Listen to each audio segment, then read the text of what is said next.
Frank Rich, now the New York Times, really taking a hammer to Geithner and Larry Summers and the rest of the Treasury Department. As you know, many people are calling them, they are now the loyal opposition. This is what the Republicans should be doing if they weren't a total disaster of a party. So Frank Rich is speaking out on it as well.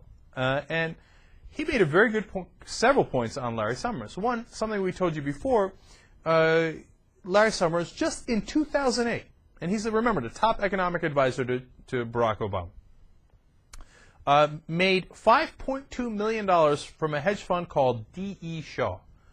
$5.2 million. And you know how many, part I did not tell you before because I didn't know it. You know how hard he worked at that job? He worked 1 day a week. How'd you like to make $5.2 million working 1 day a week? You know what that tells you? They're not paying him for his consultation or for his work. They're paying him so that if he ever goes into the Treasury Department, he greases all the right wheels and that he does his job. And believe me, someone else will hire him afterwards and he'll make even more money. How do I know that? Because we've already seen it. Bob Rubin, after he stepped down from Clinton's Treasury Department, made over $100 million, nearly $150 million, probably even more, from Citigroup. So you scratch our back, we scratch your back. 1 day a week. What the hell was he doing 1 day a week? But if that wasn't enough, he also got $2.7 million in speaking fees from the same banks who are now receiving TARP bailouts from Larry Summers. Funny how that works. But if those conflicts of interest were not bad enough, we finally get to Taconic Capital Advisors, which again I did not know about before, and I learned from Frank Rich's article.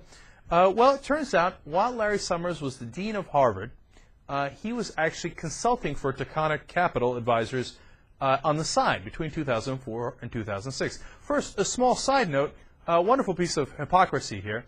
At the same time, he criticized Cornel West, a very well-known and respected African-American scholar at Harvard, for doing side work. He said, oh, he did a spoken volume CD and he shouldn't do that. And basically chased Cornel West out of Harvard. You worried about a CD Cornel West was doing when you were advising hedge funds on the side while you're the president of Harvard?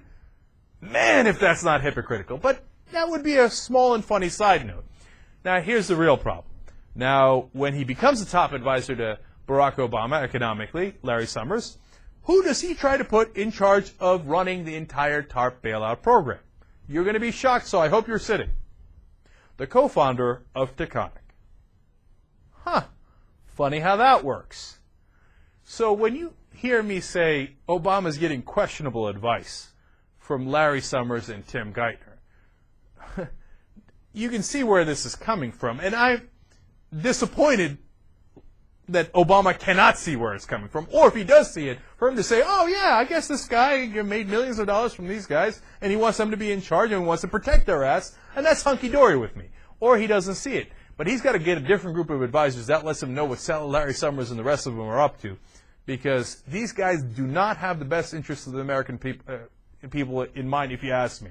I think they are, at best, blurred by their own bias, their own perspective, and their own priorities into doing what's best for the banks and not what's best for the country.